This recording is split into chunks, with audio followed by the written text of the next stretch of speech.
હા મિત્રો, જીપીએસસીમાં પૂછાયેલો દાખલો છે. આ પ્રકારના જ્યારે ઉંમર આધારિત દાખલાઓ પૂછાય ત્યારે તેને 30 સેકન્ડમાં કઈ રીતે જવાબ લાવવો એ આપણે જોઈએ. તો અહીંયા મિત્રો તમને આપેલ છે એમ અને એનની ઉંમરનો ગુણોત્તર 4:3 છે.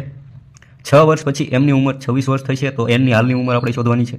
ઓકે, તો એમ અને એનનો મિત્રો ગુણોત્તર કેટલો આપેલો છે?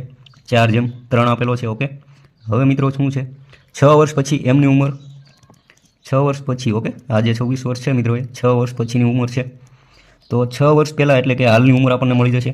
તો હાલની એમની ઉંમર કેટલી હશે? 20 હશે. ઓકે, તો આ ગુણોત્તરની અંદર મિત્રો, આ ગુણોત્તર મિત્રો હાલનો છે. ઓકે, તો અહીંયા 20 મૂકી દઈએ. તો આ ગુણોત્તર ઉપરથી જ આપણને એનની હાલની ઉંમર મળી જશે. કઈ રીતે જોઈએ? અહીંયા મિત્રો કેટલા ગુણાકાર થયેલા છે? 5 ચોક 20 થશે. ઓકે, એ જ ગુણોત્તર આપણે અહીંયા વાપરવાનો છે. 3 × 5 એટલે કેટલો મળશે? 15. તો આ એનની હાલની ઉંમર થઈ જશે. ઓકે, તો અહીંયા મિત્રો ઓપ્શન નંબર બી એટલે કે 15 રાઈટ આન્સર થશે.